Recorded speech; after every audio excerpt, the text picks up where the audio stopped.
Praise the Lord. जैसे कि आप देख रहे हैं राष्ट्रीय जयशु मानव सेवा, प्रभु यीशु मसीह के मधुर नाम में आप सभी को प्रेमी सलाम। जैसे मैं प्रभु में आप सबका भाई आशीष राजकुमार, आप सभी का कल्याण और आप सभी का भला हम जानते हैं और करते भी हैं। प्रभु यीशु मसीह का अनुग्रह और प्यार और मोहब्बत आप सभी के सामने आगे की ओर बढ़ता चला जाए। आने वाले दिनों से लेकर यानी कि बढ़ते हुए कदम से लेकर हम आप सभी का भला चाहते हैं। हमने कभी भी किसी का बुरा नहीं सोचा और जो बुरा है उसका भला करना भी हम चाहते हैं। परमेश्वर टेढ़े व्यक्ति से आपको और मुझे समाधानी देना चाहता है। टेढ़ा व्यक्ति वही होता है जो बदला लेता है।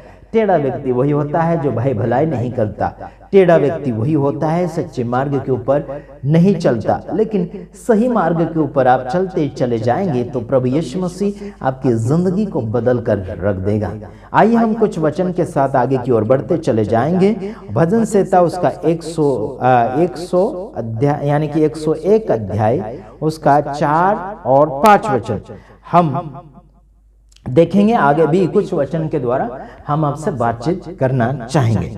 आइए हम आपके सामने पेश करेंगे। हाँ, यहाँ मैं आपके सामने पढ़ना चाहूंगा। आपको हो सकता है स्क्रीन के ऊपर आपको वचन प्राप्त होंगे, नहीं भी होंगे तो भी कोई हरकत नहीं, लेकिन वचन प्राप्त करने के लिए कोशिश करें।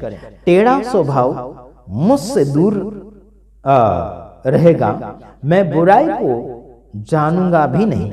यहां पर दाऊद राजा कहता है कि टेढ़ा स्वभाव मुझसे दूर रहेगा, मतलब वो दूर करने की बात कर रहा है, वो दूर रहेगा। कई बार बोलते हैं कि कई लोग वादा करते हैं कि भाई ये आपका स्वभाव है, ऐसा ऐसा आपका ये काम है, तो पहले ही कबूल करते कि इस काम को मैं छोड़ दूंगा या फिर इसे छोड़ दूंगा या इसे दूर कर दूंगा। बहुत से ऐसी बातें और विचार सामने रखते हुए फिर वादा करते हैं। तो यहाँ दाऊद राजा खुद बोलता है कि टेढ़ा स्वभाव मुझसे दूर रहेगा, मैं बुराई को जानूंगा भी नहीं।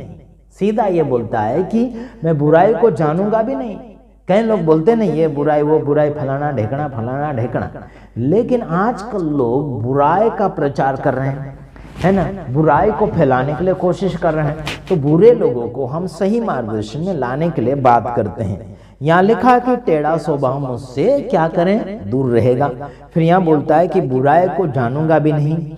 फिर आगे अगला वचन में 5वें वचन में, जो छिप कर अपने पड़ोसी की चुगली खाए उसको मैं सत्यानाश करूंगा। जिसकी आंखें चढ़ी हो और जिसका मन घमंडी है उसको मैं न सहूंगा। परमेश्वर कहता है यार, परमेश्वर दाऊद की बातें आप सुनिए। तो यहां पर ये कहना है कि जो छिप कर अपने पड़ोसी की चुगली खाए उसको मैं सत्यानाश करूंगा, ऐसे लिखा है। क्या परमेश्वर से आप सत्यानाश होना चाहते हैं? आप छिप कर किसी की चुगली खाते हैं, किसी की चुगली सुनते हैं, है ना, तो क्या परमेश्वर ऐसे को छोड़ेगा? बिल्कुल नहीं छोड़ेगा। तो ऐसी चुगलियों से आप बचे रहिए और सावधान रहिए और अपने आप को सही मार्गदर्शन में ले जाइए और आगे की ओर बढ़ते रहिए। आगे ये भी लिखा कि उसकी आंखें चढ़ी हो और उसका मन घमंडी है, उसकी मैं न सहूंगा। हेलो, क्या परमेश्वर सह पाएगा? बिल्कुल नहीं। आप और मैं सहन नहीं कर पाते हैं तो परमेश्वर क्या सहन करेगा? ऐसे घमंडी लोगों को क्या सहन करेगा?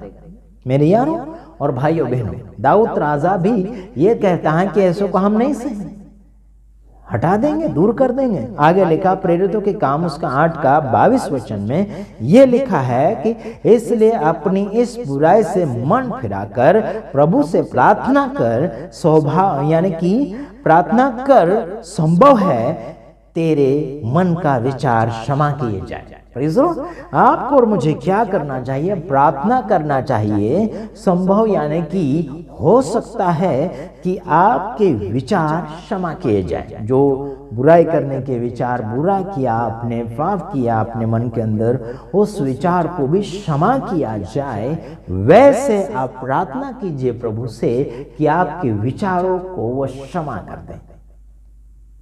टेढ़ी चाल चलने वाले लोगों सुनो, टेढ़ा चलने वाले लोगों, आपने केकड़े को देखा होगा, वो टेढ़ा चलता है, टेढ़ा टेढ़ा चलता है, टेढ़े के अलावा उसकी चाल ही नहीं है, क्योंकि उसे परमेश्वर ने बनाया है वैसा। लेकिन उदाहरण के साथ बातचीत करने के लिए कुछ जानवरों या फिर पक्षियों को सामने उदाहरण के साथ रखना पड़ता है। कुछ लोग कछुए की चाल चलते हैं, कुछ लोग घोड़ों की चाल चलते हैं, कुछ लोग चालबाजी यानी कि सांप की चाल चलते हैं। ये बड़ा चतुर होता है और चालबाजी भी होता है। साथ ही साथ लोमड़ी की चाल भी आजकल चल रहे हैं भेड़ के भेष में, समझ रहे। तो ध्यान रखना, आप सभी को इतना कहना चाहता हूं मैं कि परमेश्वर का वचन आपके अंदर से होकर बढ़ना चाहिए। God bless you. प्रभु आप सबको आशीष करे।